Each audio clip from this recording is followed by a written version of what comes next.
High বন্ধুরা, শুভ সকাল। কেমন আছো সবাই? আশা করছি সকলে অনেক বেশি ভালো আছো।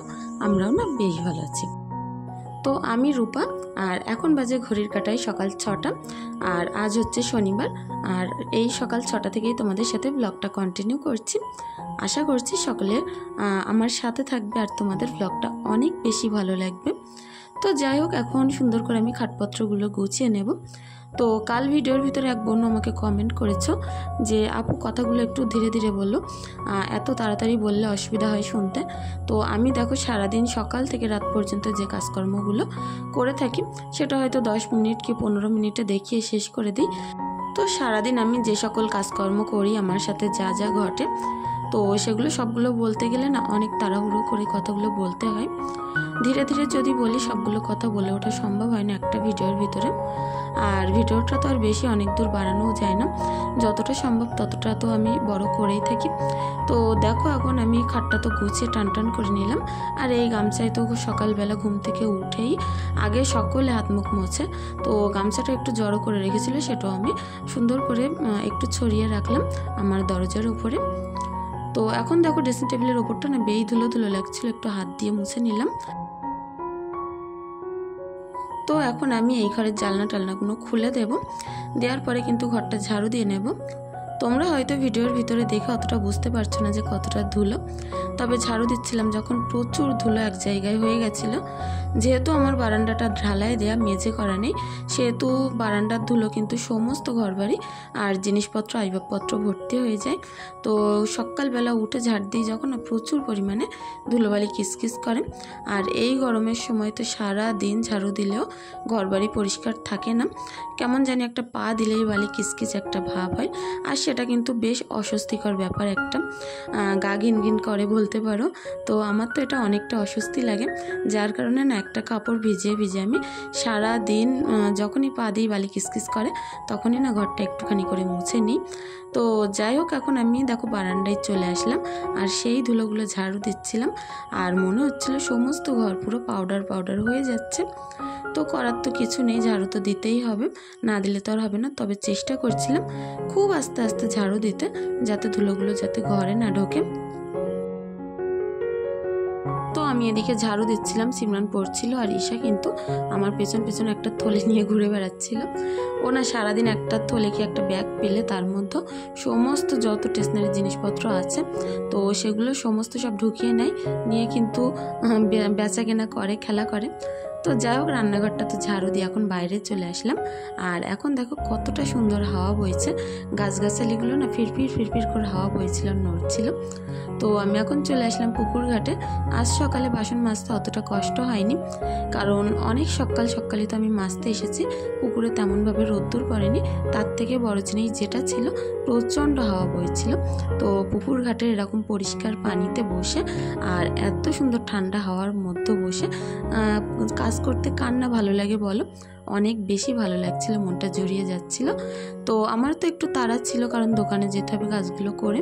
তো তাড়াহুড়োর মধ্যেও চেষ্টা করছিলাম পরিষ্কার পরিচ্ছন্নভাবে সুন্দরভাবে আমার এই কাজগুলো করতে।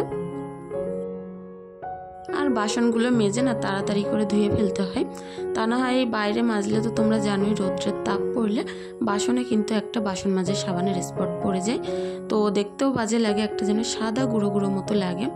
তো আমি একটু একটু করে মাজছিলাম আর ধুয়ে নিচ্ছিলাম। সবটা একসঙ্গে মেজে নিয়ে ধুতে গেলে না সব বাসনপত্র শুকিয়ে যেত, আর সেটা আমার আবার দেরি খাটুনি হতো। তো যাই হোক, এখন দেখো আমার গ্যাসের যে ঝিকগুলো আছে না সেগুলো আমি মেজে পরিষ্কার করে নিচ্ছি। তো গ্যাসের চুলাটাও একটু ঘরে গিয়ে পরিষ্কার পরিচ্ছন্ন করে নেব। তো এই হাঁড়িটাই তো দুধ জাল দেওয়া হয়, এটাও ভালো করে মেজে নিলাম। তো যাই হোক, এখন শানটা একটুখানি ধুয়ে দিয়েই চলে যাব।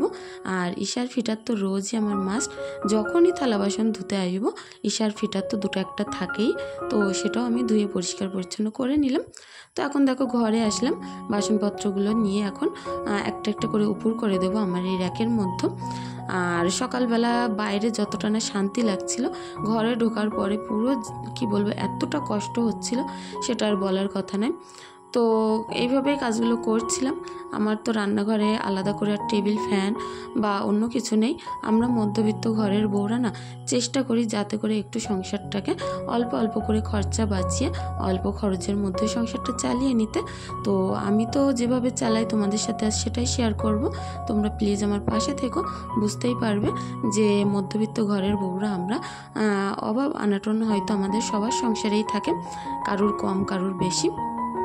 তো তার মধ্যেও না নিজের সংসারটাকে একটু সুন্দর করে গুছিয়ে রাখি আর অল্প খরচেই কিন্তু আমি সংসারটা চালিয়ে ফেলি।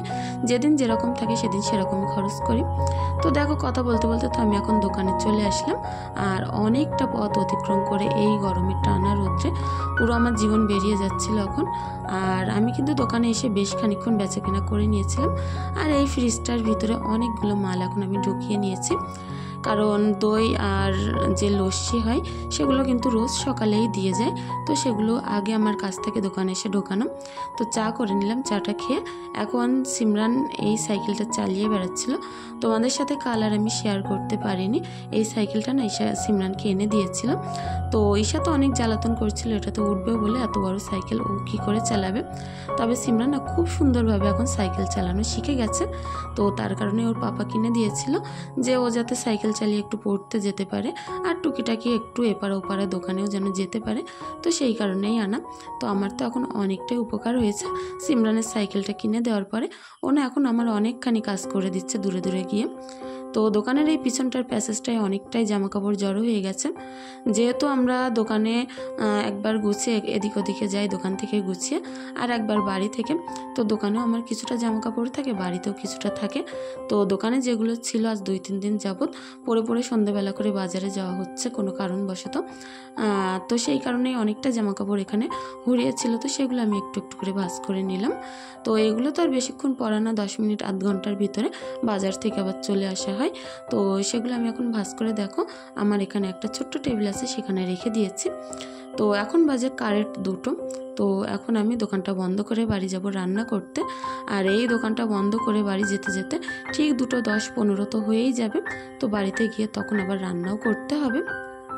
তো সারাদিন দোকানে বেচাকেনার করার পরে যে টাকা পয়সাগুলো থাকে সবগুলো হিসেব করে একটা সুন্দর জায়গায় সেট করে আমি রেখে যাই। আর হাজব্যান্ডকে ফোন করে বলে দিই।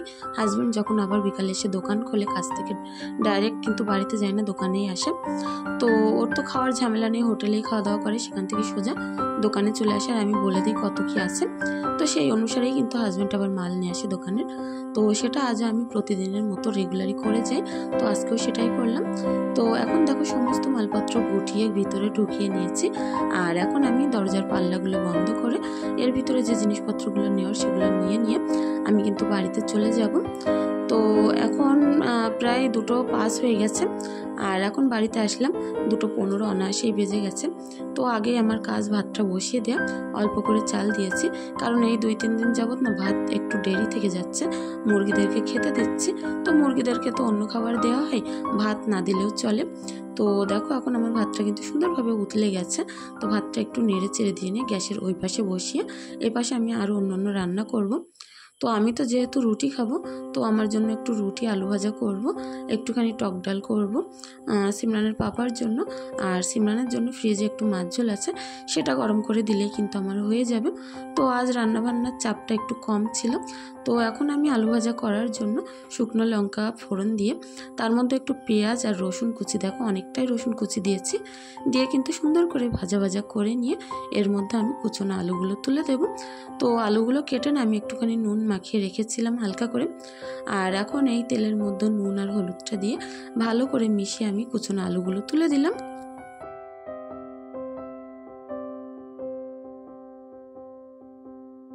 তো এখন না দুপুরে করে চেষ্টা করি খুব হালকা পাতলা রান্না করার, কারণ দুপুর 2-2:30টার দিকে আর রান্না করার মন মানসিকতা থাকে না, তবুও পেটের দায়ে করতে হয় বলতে পারো। আমরা মধ্যবিত্ত ঘরের বউরা এরকমই হই যে সংসারে বাইরে কাজ করে নিজের সংসারটাকে সচ্ছল করার চেষ্টা করি। আর আমার দেখে অনেক বন্ধুরা আছো যারা রোজই কমেন্ট করছো আমাকে। তো তাদের কমেন্টগুলো আমি বলছি শোনো, যে তারা বলছো যে আপু আগে কাজ করতে ভালো লাগতো না, অনেক অশান্তি হতো বাড়িতে, হাজব্যান্ডের সঙ্গেও সমস্যা হতো, প্রবলেম হতো।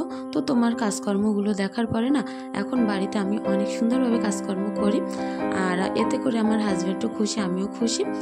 তো তোমার দেখে আমরা অনেকটাই অনুপ্রেরিত হয়েই কিন্তু বাড়ির কাজকর্মগুলো করি, যে তুমি পারো, আমরা কেন পারবো না। তো এই সকল কমেন্টগুলো আমার পুরো মন ছুঁয়ে দেয় তোমাদের, যে তোমরা আমার কাছ থেকে একটু হলেও শিখেছো। আর আমার কষ্ট দেখে আমার নিজের আর কষ্ট লাগে না, যে না আমার কষ্ট দেখে অন্য কেউ পরিশ্রম করে, কষ্ট করে। তো এটা আমার কাছে অনেক বড়, অনেক বেশি পাওয়ার বলতে পারো। তো তোমরা এরকম সুন্দর সুন্দর কমেন্ট করো, তোমাদের মতামতগুলো জানিও, যে আমার ভিডিও থেকে তোমরা কি শিখেছো, কি দেখেছো, তোমাদের কি খারাপ লেগেছে। আমি প্রত্যেক জনারই উত্তর কিন্তু আমি সুন্দরভাবে দিয়ে দেব, আর চেষ্টা করি রোজই সেগুলো কমেন্টের মাধ্যমে দেওয়ার। আর যেগুলো কমেন্টের মাধ্যমে ভালোভাবে দিতে না পারি, সেগুলো কিন্তু আমার ভিডিওর মাধ্যমে আমি বলে দেই সব কথা। তো ইদানিং করে কিছু কমেন্ট আমি পাচ্ছি যে গুগল অ্যাডসেন্স কী করে পাওয়া যায় হাতে, আমি তো বুঝতে পারছি না। অনেক বন্ধু এরকমভাবে বলছো যে গুগল অ্যাডসেন্স কী করে হাতে পাবো, কী করে হাতে পাবো। আপু একটু পাশে থেকেও সেটা একটু বুঝিয়ে বলো।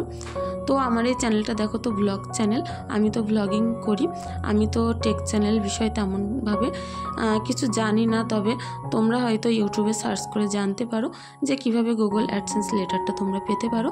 এতে করে না তোমাদের অনেকটাই সুবিধা হবে, কারণ আমি যেভাবে যে প্রসেসে করেছি তোমাদের কিন্তু সেটাই বলছি। যে সকল বোনরা তোমরা বুঝতে পারছো না, নতুন চ্যানেল, যে কিভাবে গুগল অ্যাডসেন্স লেটারটা হাতে পাবো, তো তোমরা একটুখানি ইউটিউবে সার্চ করো, অবশ্যই তোমরা বুঝতে পারবে। কারণ এই বিষয়ে না অনেকগুলো টেক চ্যানেল কিন্তু এমনিতেই আগে থাকতেই তৈরি হয়ে আছে। তো আমাদের ইউটিউবে এখন আর কোনো কিছুই অজানা থাকে না, আমরা ইউটিউবে ঢুকলে সব কিছু এখন অজানা জিনিসও জানতে পারি। তো সেভাবেই কিন্তু আমি নিজেও জেনেছিলাম, আর আমার অ্যাডসেন্সটা আমি অনেক তাড়াতাড়ি হাতে পেয়েছি। তো ওদিকে তো আলু ভাজা করলাম, ডালটা রান্না করলাম, তারপরে মাছ ঝোল করলাম, আর রুটি করলাম আমার জন্য 4-5 পিস। অতটা তো খেতে পারবো না, 3 পিস রুটি দিয়ে আমার দুপুরবেলাটা ভালোভাবে হয়ে যাবে। রান্নার পরে কিন্তু এই জায়গাগুলো না অনেক বেশি তেলচিটে হয়। তো সুন্দর করে গুছিয়ে এখন আমি স্নান করে আসলাম। তো স্নান করে আসার পরে অনেকটা জামা কাপড় ছিল ঈশার আর সিমরানের, তো সেগুলো আমি কেচে পরিষ্কার করে নিলাম। সকালবেলা তো তোমরা বুঝতেই পারছো যে কতটা তাড়াহুড়োর মধ্যে করে দোকানে বেরিয়ে যেতে হয়, চাইলেও পারি না সব কাজগুলো গুছিয়ে করে যেতে। তো যেগুলো বাকি থাকে সেগুলো কিন্তু দুপুরবেলা এসে আমি করে ফেলি। তো এখন প্রত্যেকটা জামা কাপড় আমি সুন্দর করে মেলে দিচ্ছি, রোদ্দুরটা যাই ভাব, কারণ এখন বাজে 4টে। আর সিমরান ঈশাকে তো আমি আগে খেতে দিয়ে দিয়েছিলাম, এখন বাকি আমার খাওয়াটা। তো দেখো ভাত, রুটি, ডাল, একটু আলু ভাজা, আর আলু ভাজার সাথে না আমার লঙ্কা খেতে অনেক বেশি ভালো লাগে, তো গোটা শুকনো লঙ্কা দিয়েছিলাম। এতে করে ঈশাও কিন্তু খেতে পেরেছিল আলু ভাজাটা। আর 1 পিস মাছ ভাজা, এটা দিয়ে দুপুরের ডিনারটা কিন্তু আমরা করে ফেলেছিলাম। তো অনেক বেশি মজা হয়েছিল আজ। হয়তো হালকা পাতলা, খুব গরিবানা মতের খাওয়া বলতে পারো, তবে মধ্যবিত্ত ঘরে আমাদের কাছে এটা অনেক বেশি। আর এদিকে একটুখানি শুয়েছিলাম, তার পরিণতিটা একটুখানি পরে আমার ভুগতে হবে। সমস্ত খাট ঈশা পুরো পাউরুটি ছড়িয়ে ভর্তি করে ফেলেছে, পুরো কুটি কুটি করে ভর্তি করেছে। তো সেটাও পরিষ্কার করব, তার আগে ভাবলাম যেহেতু সন্ধে হব ভাব, তো এখন আগে জামা কাপড়গুলো তুলে নিই। এখন না গরমের সময় জামা কাপড় মেলতে মেলতে শুকিয়ে যাচ্ছে। এই জামা কাপড়গুলো আমি কিন্তু 1 ঘন্টা আগে মেলেছিলাম, কিন্তু এখন পুরো শুকিয়ে মসমস করছে। দেখতেই পারছো বাইরেটা কতটা মেঘলা মেঘলা মতো ভাব, আর অন্ধকার হয়ে এসেছে সন্ধ্যা। আর এদিকে কিন্তু সিমরান ওর দলবল বন্ধুর সাথে খেলা করছিল, সেটা আমি জানলা দিয়ে গ্রিন দিয়ে দেখছিলাম। আর কতটা হাওয়া বইছে দেখো, সমস্ত ঘর কিন্তু জুড়িয়ে যাচ্ছে। যত রাত হবে না ততটাই হাওয়া বইবে।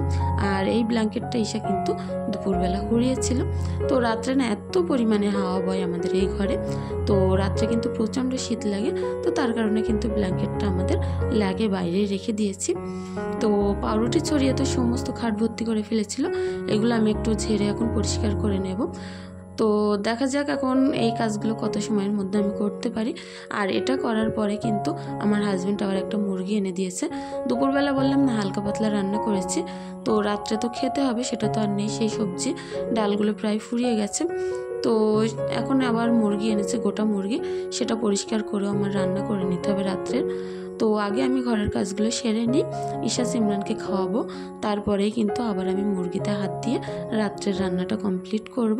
তো প্রথমত আমার এই খাটটা পরিষ্কার করে নিতে হবে, কারণ খাটের উপরে প্রচণ্ড পাউরুটির গুঁড়ো ভর্তি হয়ে আছে। আর এগুলো থাকলে না বেশিক্ষণ থাকলে এর মধ্যে পুরো পিঁপড়ে উঠে ভর্তি হয়ে যাবে। তো সেটাই আমি আগে করছিলাম, ঝেড়ে পুরো পরিষ্কার করে নিচ্ছিলাম। এখন মুরগির জন্য একটুখানি আমি পানি গরম করতে দেবো। মুরগিটা পানি গরম করে গায়ের যে লোম পশমগুলো থাকে সেগুলো ছাড়িয়ে নিতে হবে। তো তার মধ্যে আসলাম ঘরে। সিমরান আর ঈশার কিন্তু অনেক খিদে পেয়ে গেছিলো, তো ঈশাকে আগে একটা কলা দিয়ে নেব, তারপরে রান্নাঘরে গিয়ে দুধ আর বিস্কুটটা রেডি করে ওদের দুজনকে কিন্তু আমি দিয়ে যাব। তো বন্ধুরা, প্রতিদিনের মতো আজকেও বলতে চাই, এখনও পর্যন্ত তোমরা যে যে আমার সাথে আছো, আমার ভিডিওটি কন্টিনিউ দেখছো, তোমাদের কাছে একটি অনুরোধ রইল, যদি ভিডিওটি ভালো লেগে থাকে প্লিজ চ্যানেলটি সাবস্ক্রাইব করে পাশে থাকতে পারো। সারাদিন এই কষ্টের ফল না তোমাদের একটা সাবস্ক্রাইব, আর সবথেকে বেশি মোটিভেট করে যেটা তোমাদের সুন্দর সুন্দর কমেন্ট। তোমরা সংসারে যেরকম করে কাজ করো আর যেভাবে আমার দেখে একটু হলেও অনুপ্রেরিত হও, তো সেটাই আমার কাছে বলতে পারো অনেক বেশি বড় পাওয়ার। তো প্রত্যেকে যাওয়ার আগে প্লিজ একটা সুন্দর কমেন্ট করে দিয়ে যেও। আর আমার কাজের ভিতরে যদি কোনো ভুল ত্রুটি থেকে থাকে, আমার কথার ভিতরে তোমাদের যদি সামান্য কিছু খারাপ লেগে থাকে, প্লিজ সেটা ক্ষমা সুন্দর দৃষ্টিতে দেখো, প্লিজ সেটা হাইলাইট করো না। অনেক বেশি খারাপ লাগে তোমরা যদি সেটা অনেকবার আমাকে বলো। তো তোমাদের কাছে এখনও পর্যন্ত আমি ক্ষমা চেয়ে নিচ্ছি যদি আমার কাজের মধ্যে কথার মধ্যে যদি কোনো কিছু ভুল ত্রুটি থেকে থাকে, তো প্লিজ ক্ষমা করে দিও। তো এখন দেখো মুরগিটা তো আমি গরম পানি দিয়ে ছাড়িয়ে নিচ্ছিলাম। এর গায়ে থেকে পুরো পশম কিন্তু এখন সুন্দরভাবে উঠে আসছিল, কারণ যখনই গরম পানি ঢালা হয় না মুরগির গায়ে, তখন কিন্তু পশমগুলো পুরো ভিজে যায়, নরম হয়ে যায়। আর এখন তো আমি মুরগিটা পরিষ্কার করে নিয়েছি, কতটা গুলুমুলু লাগছে দেখো মুরগিটাকে। তো অনেক বেশি চকচক করছিল, কারণ এটা না প্রায় 5-7 বার আমি ধুয়েছি। এর গায়ে কিন্তু কোনো রকম লোম পশম নেই, কারণ যদি লোম পশম থাকে না রান্নার পরে, সেটা খাওয়া কিন্তু পেটের দিক থেকে মোটেও ভালো নয়। এখন গুছিয়ে সিমরানকে পড়তে নিয়ে যাব, পড়তে দিয়ে আবার বাড়িতে এসে আমি রান্না করব। রান্নাটা হয়ে গেলে তারপর আবার পড়া থেকে বাড়িতে আনবো, এটাই আমার ডেইলি রুটিন। আর প্রতিদিন যেরকমভাবেই করে আসি, আজও ঠিক সেরকমভাবেই করছি। তো এখন তো আমি রান্না করে নেব, হাজব্যান্ড বাড়িতে আসবে, রাত্রে আবার তাড়াতাড়ি খেয়ে নেবে। তো তার কারণে পেঁয়াজটা আমি লাল লাল করে ভেজে ওদিকে মাংস করব। মাংসটা আমি কেটে পিস করে রেখে দিয়েছি, আর কিছুটা পিস আমি বড় বড় করে ওদিকে রেখেছি, কারণ সেগুলো ফ্রিজে রেখে দেবো। এত বড় মুরগি একদিনে খাওয়া কখনোই সম্ভব না, আর গরমকালে তো মোটেও নয়। তো অনেক পাতলা পাতলা ঝোল করব। গরমের সময় তো বেশি রিচ খাওয়া মোটেই উচিত নয়, তার কারণে না এখন আমি একটু সাদা তেল ব্যবহার করছি। সাদা তেল না মাংস অনেকটা বেশি হালকা পাতলা হয়ে থাকে, পেটের দিক থেকে অনেক বেশি উপকার। তো এখন আমি কষিয়ে কিছুটা ঝোল দিয়ে দিলাম। এটা কিন্তু প্রায় 15 মিনিট মতো আমি ঢাকা দিয়ে রাখবো, যেহেতু আলু দেওয়া নেই তাড়াতাড়ি রান্নাটা হয়ে যাবে। আর এই মাংসগুলো ফ্রিজে রেখে দেবো। তো দেখো এখন 15 মিনিট বাদে ঢাকনিটা আগলা করে দেখছি, এর ভিতর থেকে তেল ছাড়া শুরু করে দিয়েছে, মাংসটা গলে গিয়েছে। তো প্রথমে আমি মিট মশলা, তারপরে জিরের গুঁড়ো, তারপরে একটুখানি গরম মশলার গুঁড়ো দিয়ে কিন্তু ঝোলটা দিয়ে দেব। দিয়ে ফুটিয়ে নামিয়ে নিলেই কিন্তু আমার মাংসটা সুন্দর রেডি হয়ে যাবে। কতটা পাতলা পাতলা ঝোল আর লাল লাল ঝোল হয়েছে দেখো। মুরগির মাংসের পাতলা লাল ঝোল এরকম খেতে কার কার ভালো লাগে অবশ্যই কমেন্ট করে জানিও। আর তোমাদের রান্নার সঙ্গে আমার রান্না মেলে কি সেটাও কমেন্ট করে জানিও। তো এখন একটু নিজের প্রতি সময় দেওয়া যাক। সারাদিন বলতে পারো কোনো রকম সময় আমার নিজের প্রতি আমি দিই না। তো এমনি প্রত্যেক দিন তো কোনো রকম দিতে পারি না, সময় থাকে না হাতে সেরকম। আজ ভাবলাম সিমরান ঈশা রান্না করার পরপরই কিন্তু ঘুমিয়ে পড়েছে, তো নিজের প্রতি এখন একটুখানি কেয়ার করা যাক। তো প্রথম তো আমি টিস্যু দিয়ে সমস্ত মুখটা মুছে পরিষ্কার করে নেব। আর গামছা টামছা মুখে বেশিরভাগ ব্যবহার না করাই ভালো, যতটা সম্ভব পরিষ্কার সাদা কাপড়, নরম কাপড়, টিস্যু এরকম কিছু ব্যবহার করা না মুখের দিক থেকে অনেকটা বেশি উপকার। তো আমি চেষ্টা করি যে মুখে সাদা কাপড়, সাদা পাতলা কিছু, নরম কিছু ব্যবহার করার জন্য। তো এরপরে আমি একটুখানি গোল্ডেন টাচ রোজ ওয়াটার যেটা আছে সেটা আমি একটুখানি ব্যবহার করে নেব। তো মুখটা দেখো কতটা সুন্দর এখন চকচক করছে, কারণ আমাদের প্রত্যেক মেয়েদের উচিত না সংসারের পাশাপাশি নিজের শরীর, নিজের ত্বকের প্রতিও কিন্তু একটু যত্নশীল হওয়া। তো তেমন কিছু দিলাম না, শুধু একটুখানি ওই স্প্রে করলাম গোল্ডেন টাচ। তো এখন অনেকটাই বেশি মুখটা চকচক এবং অনেকটা বেশি সুন্দর লাগছিল। তো তোমাদের কেমন লাগলো আজকের ভিডিওটি কমেন্ট করে জানিও। তো এখানেই শেষ করছি, ধন্যবাদ, ভালো থেকো, সুস্থ থেকো।